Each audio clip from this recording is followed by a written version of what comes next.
नमस्कार दोस्तों, study IQ पर आप सभी का बहुत बहुत स्वागत है। जस्ट कुछ ही दिन पहले की बात है, आपको ध्यान होगा भारतीय गवर्नमेंट ने 83 तेजस को प्रोक्योर करने का जो ऑर्डर था उसको पास कर दिया था। ये जो 83 तेजस को प्रोक्योर करने का ऑर्डर था, it was a very very massive order.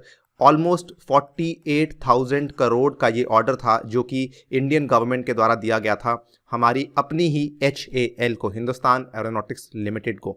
तो ऑब्वियसली ये हमारी एयरफोर्स के लिए तो अच्छी खबर है ही, लेकिन कहीं ना कहीं ये HAL के लिए भी बहुत बड़ी खबर है, क्योंकि अब वो भी अपने तेजस को अच्छे से प्रोड्यूस कर पाएंगे।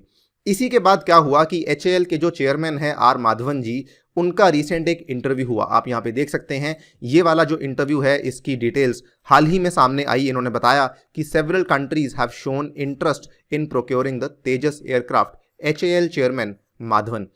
इसी संदर्भ में हम ये बात करने वाले हैं कि किस तरीके से जो तेजस है वो भारत के जो मेक फॉर द वर्ल्ड का जो प्लान है उसको साकार करने में कहीं ना कहीं बहुत बड़ी भूमिका निभा सकता है। ऑब्वियसली ये मेक इन इंडिया तो है ही, और साथ ही में अगर हम इसको एक्सपोर्ट कर पाएंगे तो हम दुनिया के लिए भी तेजस को जो है यहाँ पे भारत में बना पाएंगे। एंड ऑब्वियसली साथ में जब हम मेक फॉर वर्ल्ड करेंगे तो हमारी जो डिफेंस और एरोस्पेस इंडस्ट्री है उसको भी काफ़ी बड़ा बूस्ट मिल सकता है।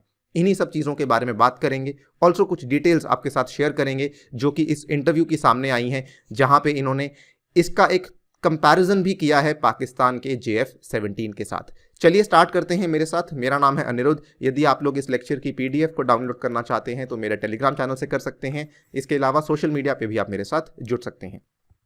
स्टडी आईक्यू ऐप को डाउनलोड करना ना भूलें। स्टडी आईक्यू ऐप पे फिलहाल चल रही है रिपब्लिक डे सेल, जिसके चलते आपको सभी कोर्सेज पे एक्स्ट्रा डिस्काउंट प्रोवाइड करवाया जा रहा है। यदि आप UPSC की तैयारी कर रहे हैं जो कि 2021 जून में होने वाला है, prelims examination, do not forget to buy this course. इस कोर्स का नाम है UPSC पास्ट प्रीलिम्स डिस्कशन। इसमें हमने पिछले 10 साल के पेपर्स को डिस्कस किया हुआ है। राइट। बिफोर वी बिगिन, मैं आपसे एक और रिक्वेस्ट करना चाहूँगा कि ये एक और वीडियो है जो कि हमने स्टडी आईक्यू के यूट्यूब चैनल पर ही बनाई हुई है, जिसमें हमने बहुत ही बढ़िया कंपैरिजन किया है। इंडिया का जो तेजस है उसको हमने पाकिस्तान का जो JF-17 है, पाकिस्तान का कह लीजिए या फिर चाइना का कह लीजिए, प्रोड्यूसर तो चाइना ही है, पाकिस्तान बेसिकली उसका सबसे बड़ा यूज़र है JF-17 का।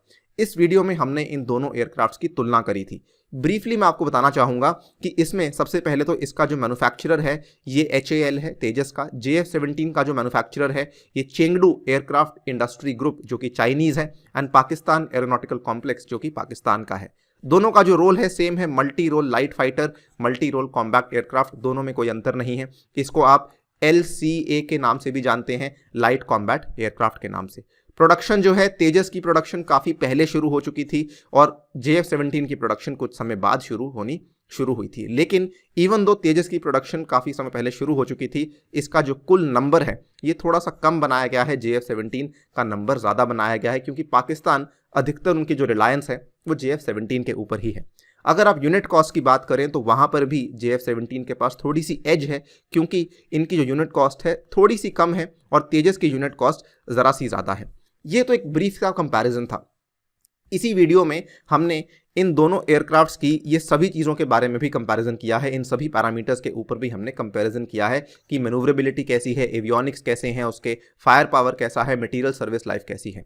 लेकिन उस वीडियो में हमने एक बात की थी regarding the prospect of exports, और उसमें हमने आपसे बताया था कि असल में दिस इज़ वेयर JF-17 काफ़ी बड़ी एज ले जाता है इन कंपैरिजन टू तेजस, क्योंकि JF-17 को जो ऑर्डर्स हैं वो दुनिया भर में कई सारे देश हैं जो कि इसको परचेज करने में रुचि दिखा रहे हैं। सबसे ऊपर आप देख सकते हैं, काफ़ी पुराना ऑर्डर है ये, म्यांमार ने इसको प्लेस किया था JF-17 के लिए। पिछले साल की बात है, नाइजीरिया ने प्लेस किया था, और जस्ट एक महीने पहले की बात है अर्जेंटीनियन एयरफोर्स ने अपनी रुचि दिखाई थी कि हम पाकिस्तान और चाइना के द्वारा बनाया गया JF-17 परचेज करना चाहते हैं।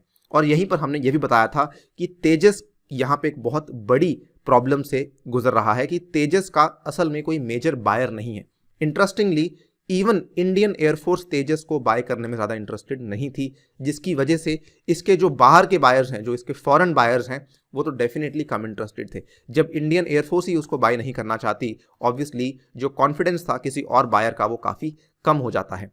बट ये चीज़ें अब चेंज हो गई हैं। आप देख सकते हैं जनवरी 13 को ये बड़ी न्यूज़ जब आई, it was a very very huge relief for the HAL, not only relief, in fact उनको काफ़ी ज़्यादा इससे उम्मीद भी थी कि आगे जाके इसका हमें काफ़ी फायदा हो सकता है। आप देख सकते हैं centre clears ₹48,000 crore deal for 83 Tejas fighter jets. इसमें आप देख सकते हैं in a major decision aimed at boosting the domestic aerospace industry, India approved a much awaited deal worth ₹48,000 crore, जिसको कि HAL के द्वारा बनाया जाएगा। ये वाली जो डील थी इसके बारे में थोड़ी सी डिटेल्स आपको बताना चाहूँगा। जो कैबिनेट कमेटी ऑन सिक्योरिटी है, जिसके चेयरमैन हमारे प्रधानमंत्री जी ही हैं, इन्होंने जनवरी 13 को इसको अप्रूवल दिया था और इसमें जो है 73 असल में तेजस मार्क 1A अक्वायर करे जाएंगे और 10 जो हैं ये ट्रेनर एयरक्राफ्ट अक्वायर करे जाएंगे। सो कुल मिला के 83 एयरक्राफ्ट हैं जिनको कि अक्वायर किया जाएगा।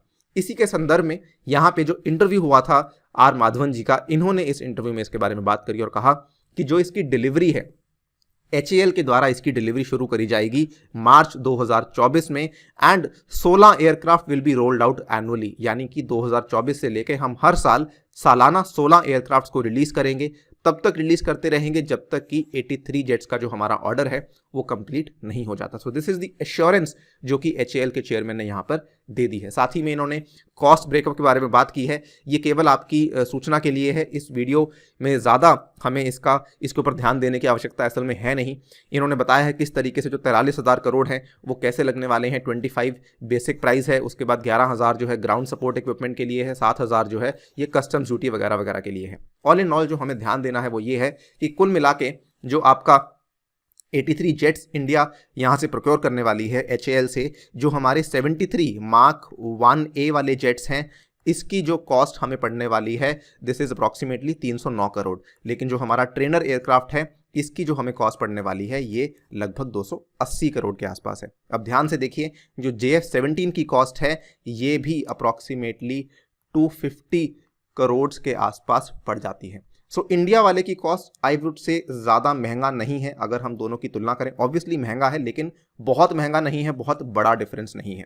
इनफैक्ट सबसे अच्छी बात क्या है जिसके बारे में अब चर्चा करने वाले हैं, why has the chairman R Madhavan said कि several countries will show interest, ये इतना होपफुल क्यों है। देखिए इन्होंने अपने स्टेटमेंट में कहा a number of countries have shown keen interest in procurement of the Tejas aircraft and that the first export order is likely to come by in a couple of years की आने वाले 1 या 2 साल में पहला export order आने की पूरी संभावना है। ऐसा इन्होंने असल में क्यों कहा? देखिए सबसे पहले तो इन्होंने तुलना करी चाइना के JF-17 कॉम्बैट एयरक्राफ्ट के साथ। इन्होंने कहा कि तेजस का जो हमारा मार्क 1A है it has superior performance levels, इसमें जो इंजन है बेहतर है, इसका जो रेडार सिस्टम है जिसको हम टेक्निकली एवियोनिक्स कहते हैं वो भी बेहतर है, इलेक्ट्रॉनिक वॉरफेयर जो सूट है जिसको कि हम फायर पावर कहते हैं वो भी इसकी बेहतर है, ठीक है। लेकिन इन्होंने कहा जो सबसे बड़ा डिफरेंस है जिसको हम USP कह सकते हैं, यूनिक सेलिंग पॉइंट हम कह सकते हैं तेजस का, वो ये है कि तेजस अकेला ऐसा एयरक्राफ्ट है उस सेगमेंट में जो कि रिफ्यूलिंग का आपको